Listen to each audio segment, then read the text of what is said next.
pembelajaran. Jadi biasa kita mendengarkan ucapan atau pernyataan seorang guru, ya saya baru saja melakukan tes. Saya baru saja melaksanakan tes pada siswa saya. Nah, dari beberapa teori yang ada, dinyatakan bahwa tes itu adalah alat penilaian dalam bentuk tulisan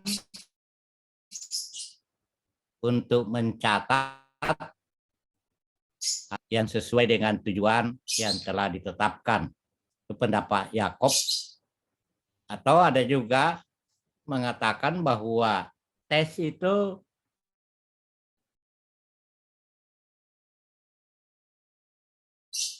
pertanyaan untuk tentang suatu atribut pendidikan ataukah suatu atribut psikologis tertentu. Nah, yang lain mengatakan bahwa tes itu adalah sejumlah pertanyaan yang membutuhkan jawaban. Nah, ini lebih mudah dipahami karena istilah ini ataukah bentuk dari apa yang dikemukakan oleh Mardavi ini sering kita temukan. Jadi sejumlah pertanyaan ataukah sejumlah pernyataan yang harus diberikan tanggapan dengan tujuan mengukur tingkat kemampuan seseorang atau mengungkap aspek tertentu yang akan diungkap atau yang dikenai tes. Ya, aspek itu kalau kita mengacu pada aktivitas pembelajaran, maka aspek yang kita harus ungkap, yang harus kita munculkan pada umumnya mencakup 3 aspek, yaitu afektif, kognitif, dan psikomotor. Nah, inilah beberapa konsep dasar yang berkaitan dengan istilah tes. Nah, tentu banyak definisi lain, banyak pengertian lain berkaitan dengan istilah tes ini. Ya, saya harapkan kepada adik-adik silakan mencari sumber-sumber lain yang memungkinkan kalian memahami dengan baik apa sebenarnya yang dimaksud dengan tes, terutama apa perbedaannya dengan istilah yang sering dikacaukan penggunaannya, yaitu tes, pengukuran, dan asesmen atau penilaian. Nah, oleh karena itu dapat dinyatakan bahwa tes sebenarnya itu seperangkat tugas yang harus dikerjakan atau sejumlah pertanyaan ataukah pernyataan yang harus dijawab oleh peserta didik untuk mengukur tingkat pemahaman dan penguasaannya terhadap cakupan materi yang dipersyaratkan dan sesuai dengan tujuan pengajaran tertentu.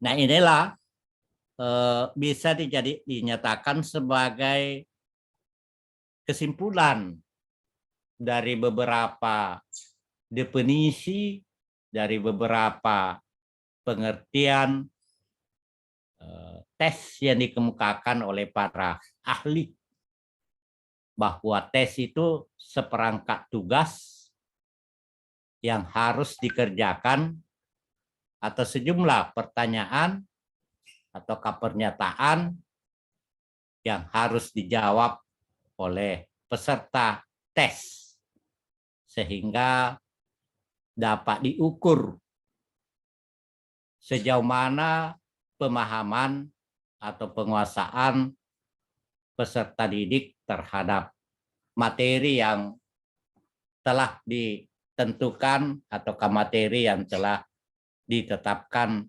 sebelumnya. Selanjutnya, nanti kita akan kaji lebih jauh bahwa tes itu ada beberapa macam. Ada biasa disebut dengan tes unjuk kerja atau performance test, ada tes lisan, ada tes tertulis. Nah, berikutnya istilah pengukuran. Jadi pengukuran ini adalah bisa dikatakan sebagai suatu proses. Is a process of assigning. Jadi proses pengumpulan data melalui pengamatan empiris untuk mengumpulkan informasi yang relevan dengan tujuan yang telah ditentukan. Jadi mungkin dari istilah ini ataukah konsep yang dikemukakan oleh Abel maupun pendapat lainnya mungkin belum terlalu dipahami bahwa pengukuran ini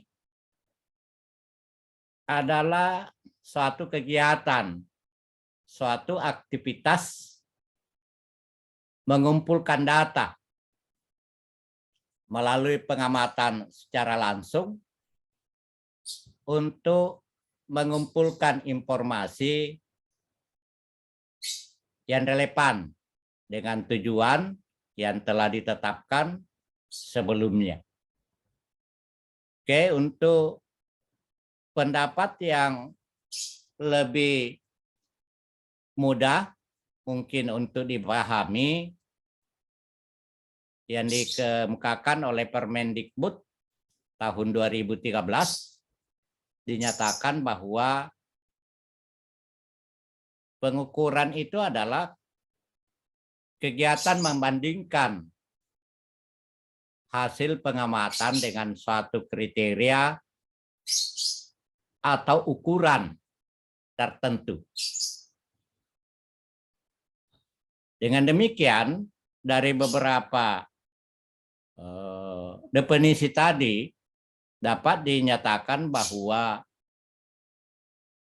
kegiatan atau upaya yang dilakukan untuk memberikan angka-angka pada suatu gejala atau peristiwa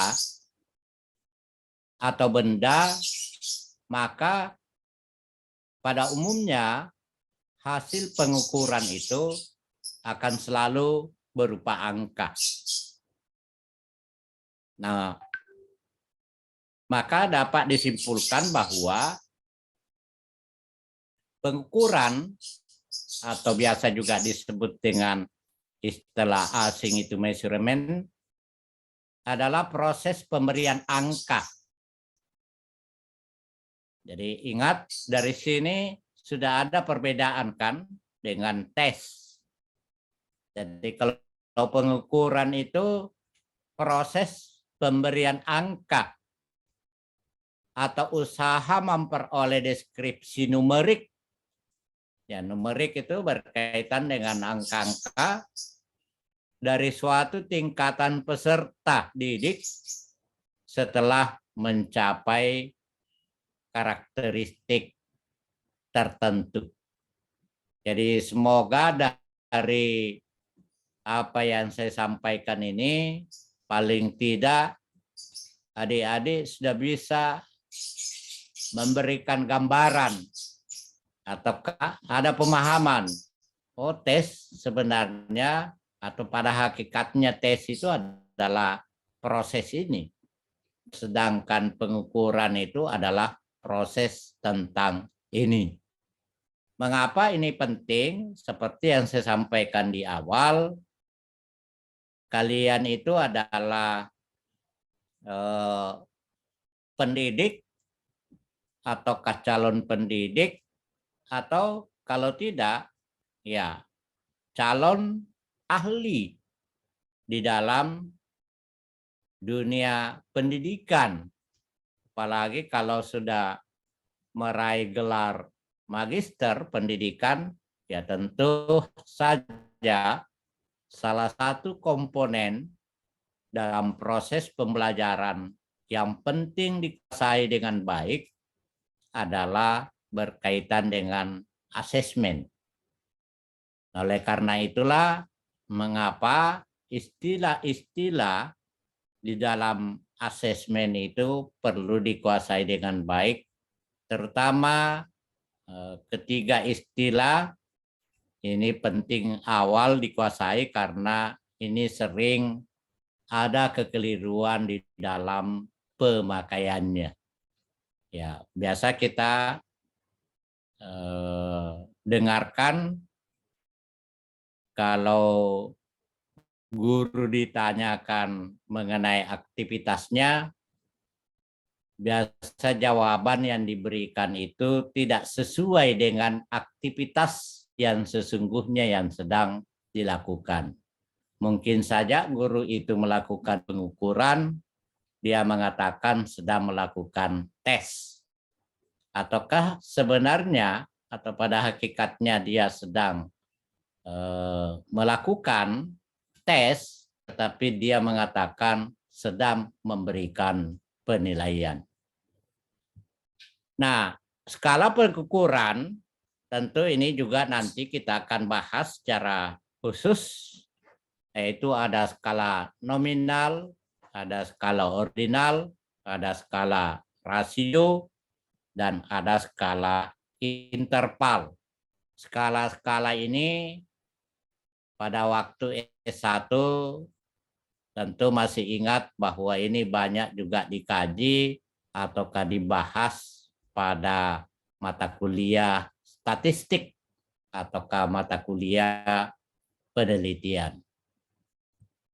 Nah, skala pengukuran saya kira secara singkat saya singgung bahwa skala nominal itu di dalam ilmu statistik saya kira banyak kalian telah kaji, skala yang bersifat kategorikal.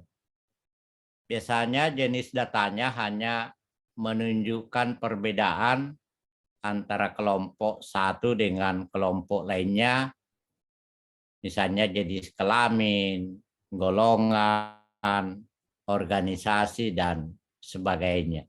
Nah, sekarang ini tentu penting kembali adik-adik untuk kaji, untuk pahami dengan baik, karena di akhir dari perkuliahan tentu saja kalian akan melaksanakan satu kegiatan penting, yaitu melaksanakan penelitian.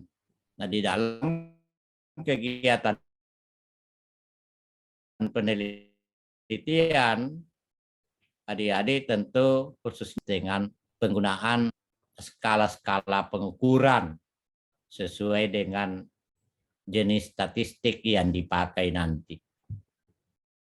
Kemudian skala ordinal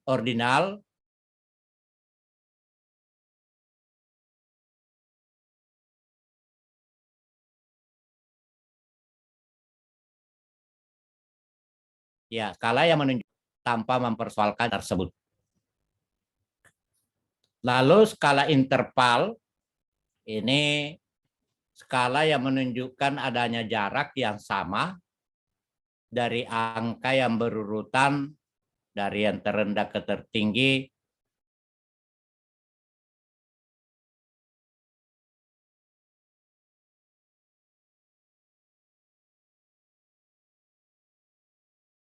memiliki harga nol mutlak kalau tersebut ada atau dapat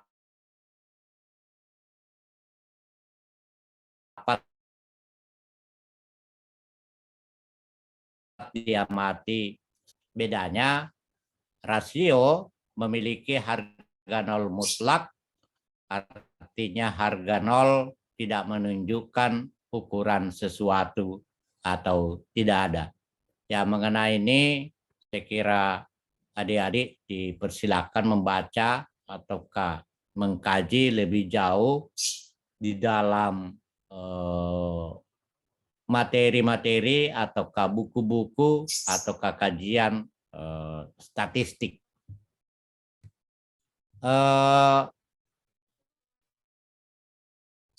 Ada beberapa yang biasa terjadi ataukah muncul di dalam melakukan pengukuran. Ya, antara lain si pembuat alat ukur tentu harus memiliki kompetensi dalam mengembangkan atau menyusun alat ukur. Karena jika ada kesalahan, ada kekeliruan, ada ketidakprofesionalan di dalam mengembangkan ataukah menyusun alat ukur, maka pasti akan muncul kesalahan pengukuran.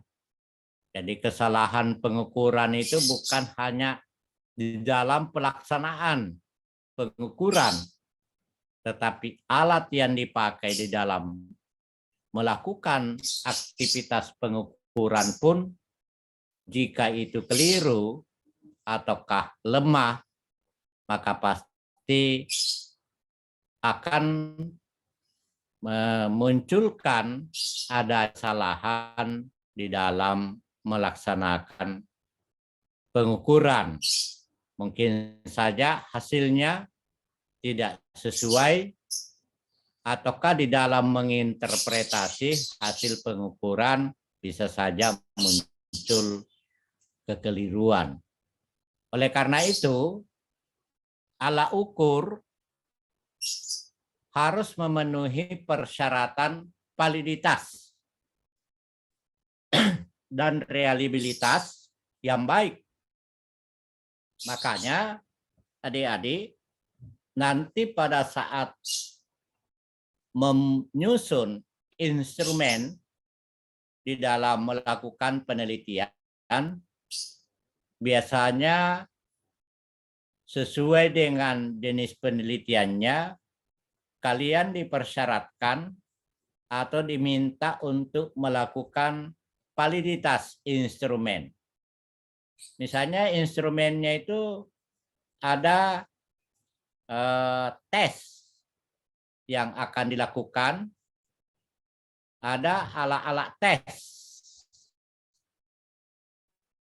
yang akan disiapkan karena di dalam pelaksanaan penelitiannya akan melakukan tes-tes tertentu. Misalnya tes hasil belajar atau tes untuk kemampuan tertentu. Maka biasanya pembimbing meminta kepada adik-adik untuk melakukan validitas dan diminta untuk melakukan atau menentukan reliabilitas dari alat ukur yang akan dipakai yang berbentuk tes tersebut.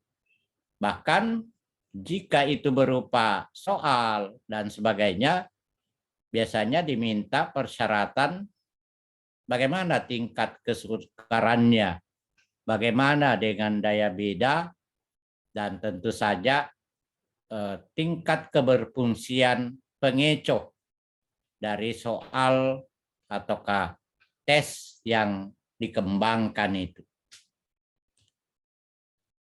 Lalu tentu hal yang diperhatikan juga di dalam melakukan pengukuran ini supaya tidak muncul kesalahan, individu yang diukur harus dalam kondisi yang baik, baik dari segi fisik maupun mental.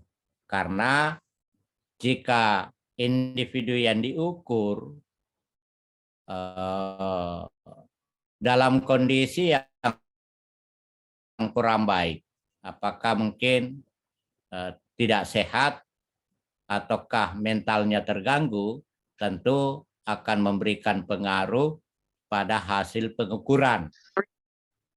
Yang berikutnya, tidak kalah pentingnya, ya, di dalam melakukan pengukuran tentu harus dilakukan pada kondisi lingkungan yang nyaman, yang tidak mengganggu proses pelaksanaan pengukuran.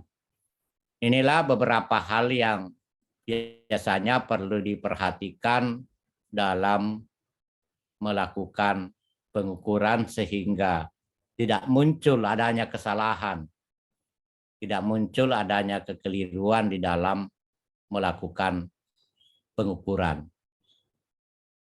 Nah, yang terakhir istilah evaluasi. Jadi kalau kita mengacu pada Permendikbud nomor 81A tahun 2013, evaluasi itu adalah proses pengambilan keputusan berdasarkan hasil penilaian. Jadi dari pernyataan ini semoga adik-adik sudah punya pemahaman di benaknya bahwa oh ternyata tes, pengukuran, dan evaluasi itu sebenarnya adalah memang sesuatu yang berbeda. Atau bisa juga dinyatakan bahwa evaluasi itu kegiatan mengidentifikasi untuk melihat apakah suatu program yang telah direncanakan telah tercapai atau belum, berharga atau tidak berharga, dan dapat pula untuk melihat tingkat efisiensi pelaksanaannya. Jadi evaluasi erat kaitannya dengan aktivitas melakukan identifikasi, khususnya ketercapaian suatu program yang telah direncanakan sebelumnya. Nah, tentu tujuan evaluasi adalah agar kita memperoleh informasi yang tepat, terkini, dan objektif berkaitan dengan penyelenggaraan suatu program. Dengan informasi tersebut dapat diambil suatu keputusan. Nah, pernyataan terakhir ini penting, yaitu adanya evaluasi yang dilakukan, tentu kita akan mendapatkan suatu informasi yang tepat berkaitan dengan apa yang telah dilakukan, sehingga dapat diambil suatu keputusan. Ini yang menjadi kata kunci dari evaluasi itu, yaitu dapat diambil suatu keputusan. Nah, tujuan khususnya adalah seberapa jauh tujuan program berhasil dicapai. Evaluasi juga itu dapat disimpulkan dari hasil evaluasi tepat tidaknya program yang dilaksanakan. Biasa juga diketahui kalau memang dievaluasi fokus pada pembiayaan, maka tentu saja akan diketahui besarnya biaya yang digunakan untuk pelaksanaan program, kekuatan kelemahan pelaksanaan program pembelajaran misalnya, lalu mungkin juga dari evaluasi itu dapat diidentifikasi pihak-pihak yang memperoleh manfaat baik maksimum maupun manfaat secara minimum, lalu dari evaluasi memungkinkan dirumuskan kebijakan berkaitan dengan siapa yang harus terlibat pada program berikutnya.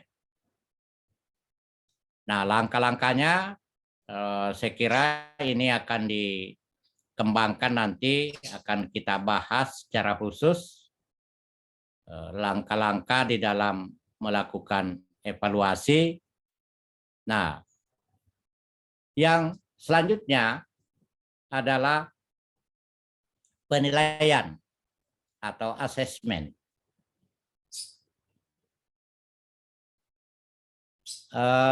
Asesmen ini dari beberapa pendapat ahli Griffin,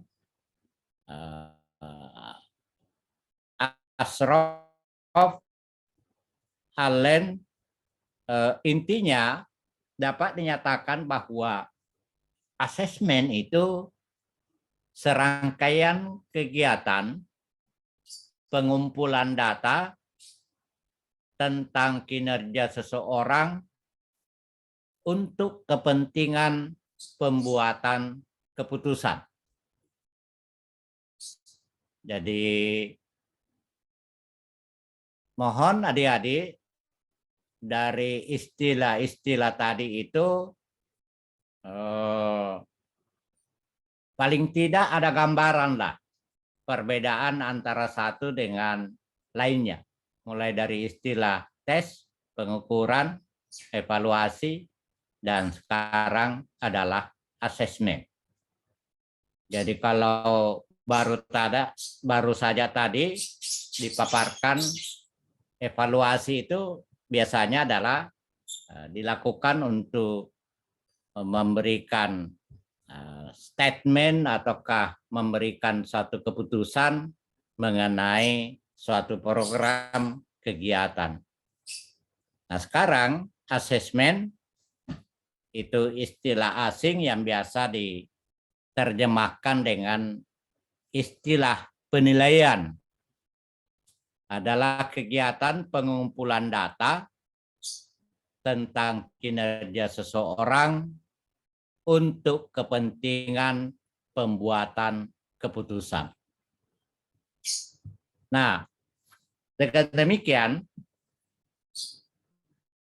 asesmen atau penilaian itu bisa dikatakan sebagai aktivitas untuk menerapkan berbagai cara dan penggunaan beragam alat penilaian untuk memperoleh beragam informasi tentang sejauh mana hasil belajar peserta didik atau informasi tentang ketercapaian kompetensi peserta didik. Kalau berdasarkan dengan Permendikbud,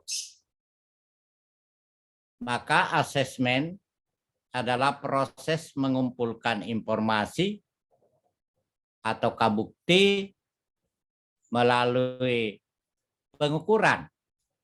Nah, ini muncul istilah pengukuran, menafsirkan, mendeskripsikan, dan menginterpretasi bukti-bukti hasil pengukuran. Nah, adik-adik, seandainya kita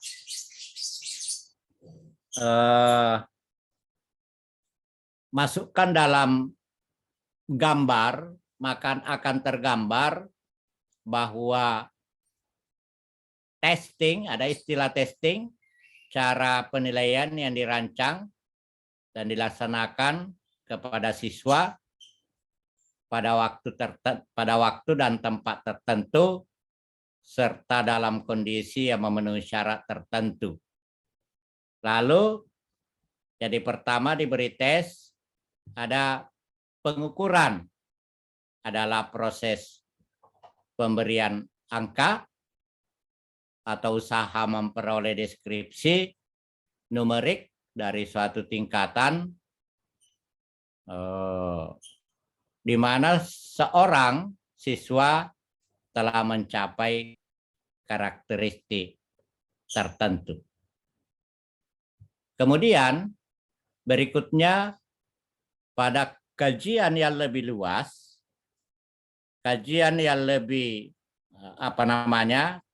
lebih umum dari kegiatan tes, kemudian pengukuran adalah asesmen atau penilaian yang saya sampaikan tadi, bahwa asesmen ini penerapan berbagai cara dan penggunaan berbagai alat penilaian untuk memperoleh informasi tentang sejauh mana hasil belajar siswa atau ketercapaian kompetensi siswa, sehingga bisa dikatakan bahwa penilaian itu sebenarnya bisa dijadikan sebagai alat ataukah kegiatan untuk menjawab pertanyaan tentang sebaik apa hasil atau prestasi belajar seorang siswa.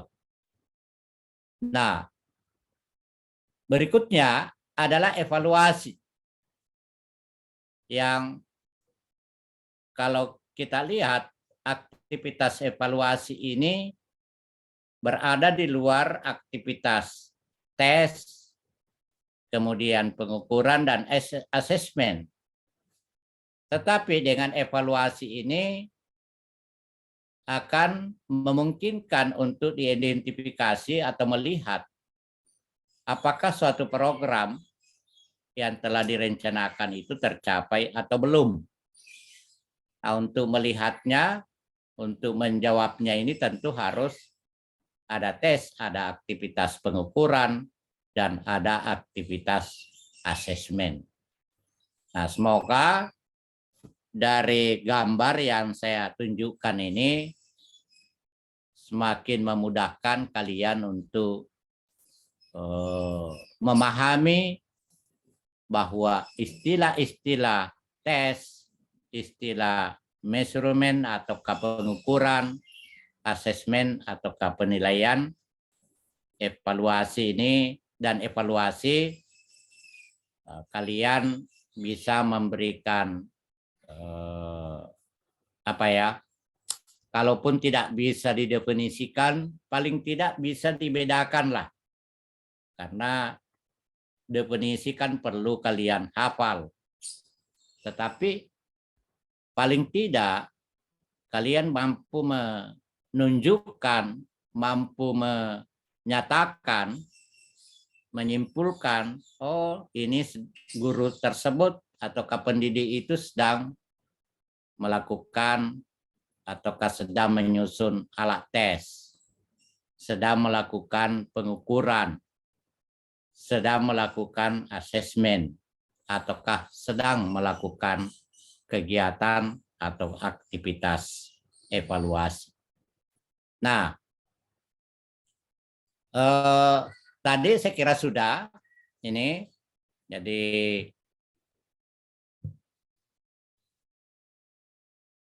nah sekarang ini yang perlu perhatikan, silakan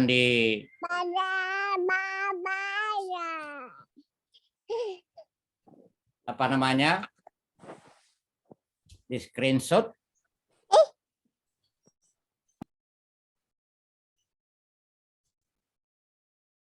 Silakan di screenshot, karena ini nanti kalian saya minta untuk mengambil satu keputusan untuk membuktikan apakah yang sudah saya jelaskan tadi itu kalian sudah pahami.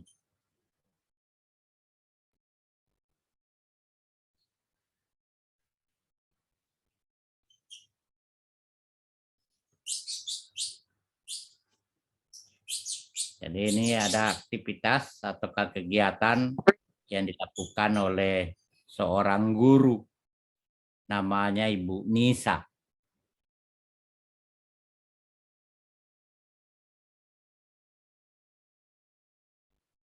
Dari ilustrasi ini yang harus kalian kerjakan adalah mengisi kolom ini aktivitas apa saja yang dilakukan oleh Ibu Nisa. Adakah tes, adakah pengukuran, adakah aktivitas asesmen, atau adakah aktivitas evaluasi. Jadi lalu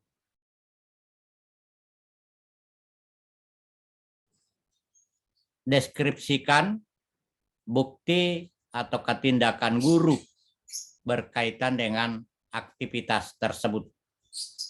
Misalnya ada tes. Ya, apa bukti deskripsi? Sesuai dengan ilustrasi tadi. Kalau Bu Nisa, Anda katakan bahwa ada evaluasi, apa tindakan ataukah apakah ada di dalam ilustrasi tadi itu yang menunjukkan bukti bahwa itu adalah kegiatan evaluasi. Ya, kalau tidak ada tidak usah ditulis. Ya mungkin saja nanti ada yang menulis hanya dua, ada tes, ada pengukuran, ataukah mungkin tidak ada tes, yang ada hanya pengukuran dan evaluasi. Ini saya kira untuk sementara pada kesempatan ini yang perlu adik-adik pahami dengan baik, yaitu membedakan beberapa istilah yang penting supaya kita tidak ada kekeliruan ataukah penggunaan istilah yang keliru. Nah, makanya sengaja saya memberikan latihan pada kesempatan ini, dan pada pertemuan berikutnya kita sudah akan mengkaji lebih spesifik, yaitu penilaian atau dalam penilaian atau asesmen pembelajaran ini. Tentu nanti kita akan banyak mengkaji apa itu penilaian otentik, kemudian ada penilaian sikap, ada penilaian kognitif, ada penilaian psikomotor, dan yang tidak kalah pentingnya adalah latihan untuk mengembangkan bentuk-bentuk penilaian tersebut, sehingga kalian bukan hanya mampu menggunakan, tetapi yang paling penting sebagai seorang pendidik, dan bukan hanya seorang pendidik, tapi seorang ahli dalam bidang pendidikan, adalah memiliki kemampuan untuk mengembangkan asesmen pembelajaran. Ya paling tidak, jika ada nanti di sekitarnya, apakah di sekolahnya atau dimanapun Anda dimintai untuk mengembangkan asesmen pembelajaran, maka tentu harapan kita Anda tidak menolak tugas ataukah menghindari tugas tersebut, karena memang Anda adalah seharusnya bukan hanya memiliki keahlian dalam merancang pembelajaran dan melaksanakan pembelajaran, tetapi harus juga memiliki kemampuan yang baik dalam mengembangkan asesmen. Saya kira itu adik-adik untuk kegiatan hari ini. Disilakan untuk mengerjakan tugasnya, ya mungkin secara kelompok ya, bertiga, enggak usah terlalu banyak. Karena kalau kelompoknya terlalu banyak, biasanya jadinya tidak efektif. Biasanya jadinya satu saja yang mengerjakan. Jadi sebenarnya kelas ini kelas reguler atau kelas khusus? Reguler, Pak. Reguler ya. Kuliahnya selama ini memang daring atau ada luring? Daring, Pak. Oh, daring. Iya, Pak. Belum pernah luring? Belum pernah, Pak. Nanti jadinya magister daring kalian itu kalau nggak pernah luring. Ya, takutnya jadi magister daring. Ya, ya memang karena kondisi ya ada untung ruginya sebenarnya. Saya rasanya itu kalau daring itu rasanya ya kalau makanan itu tidak masih Pak. Ya, ada hal-hal tertentu ya menurut saya tidak bisa tersampaikan dengan apa ya, tidak tersampaikan dengan pas. Ya berbeda dengan luring. Ya, kita bisa melakukan interaksi yang lebih baik, lebih maksimal, tapi karena kondisi ya apa boleh buat. Ya, dan saya kira ya jangan dijadikan alasan nanti kalau ada yang memintai tenaga pikiran kalian sebagai magister pendidikan. Oh ya, anu jak Pak saya magister daring jak kasihan. Saya tidak paham itu. Oh jangan. Tidak ada bedanya itu karena di jasanya itu tidak ada kode daring, kode luring. Ya ijazahnya ya magister kependidikan. Tidak ada kode-kode itu kode-kode dar atau kode lur. Nah, kalau ada kode dar, kode lur ya boleh Anda mengelak. Karena sering ada ditemukan mahasiswa kami atau mahasiswa S1 atau ke masyarakat, kelompok guru meminta bantuan. Wah itu ada magister, silakan dipakai itu magister ke-SD-an itu. Anu Pak, dia katanya belum mampu. Oh jangan, mungkin malu kita. Karena kalian itu memang bukan dididik di sini hanya untuk supaya menjadi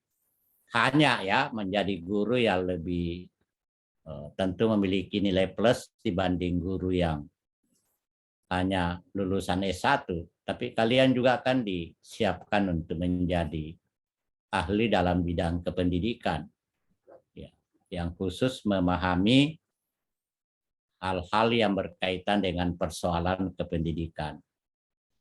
Saya kira itu ya, silakan dikerjakan dengan cara apa, mau daring, mau luring, silakan. Banyak. Jadi tidak pernah sama sekali kalian ngumpul di suatu tempat untuk bertemu. Kasihan kalian ini, jadi tidak tahu apakah temanku pendek atau tinggi. Paling ditahu, oh ini gemuk, ini kurus. Tapi tinggi pendeknya kalian tidak paham pasti. Karena kalian tidak pernah ketemu secara langsung. Lalu diskusinya disilakan diatur siapa ketua tingkatnya Kak? Saya, Pak. Ya, Ibu Armiati ya, Iya, Pak. mahasiswa saya kalau tidak salah ini Iya. Armiati. Iya, Pak. Jadi silakan Armiati diatur dengan baik supaya bisa berdiskusi. Ya enggak usah terlalu serius sampai harus ngontrak warung yang mahal-mahal hanya untuk mendiskusikan istilah tes. Enggak usah. Ya, terkadang juga mahasiswa itu alasan supaya bisa ngumpul di satu kafe itu. Padahal hanya istilah testing yang dia mau diskusikan. Sampai ngontrak kafe lagi. Ya enggak usah lah, cukup diskusi-diskusi lewat WA atau mungkin lewat video call. Cukup 3 ya, 3 orang. Mungkin nanti diskusi berikutnya bisa lebih dari itu. Baik, adik-adik, saya kira sebagai pengantar cukup itu dulu harapan saya. Apa yang saya sampaikan mengenai beberapa istilah tadi itu hanya pengantar, pemanasan. Ya, untuk lebih jelasnya silakan kalian kajilah berbagai referensi, banyak saya kira referensi yang bisa kalian manfaatkan, apakah buku teks ataukah mungkin referensi digital yang di mana-mana mudah kita dapatkan, sehingga tidak perlu kita mengambil waktu khusus beberapa kali pertemuan hanya untuk mengkaji tentang istilah-istilah itu. Ya, saya anggap 1 kali pertemuan ya sudah cukuplah. Nggak usah kita menggunakan beberapa waktu untuk mengkaji tentang itu.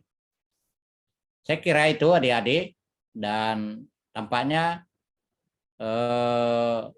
perkuliahannya 1 hari, pada umumnya 1 mata kuliah ya. Ada 2 mata kuliah, Pak. Oh ada kuliah Iya. lain. Iya, Pak.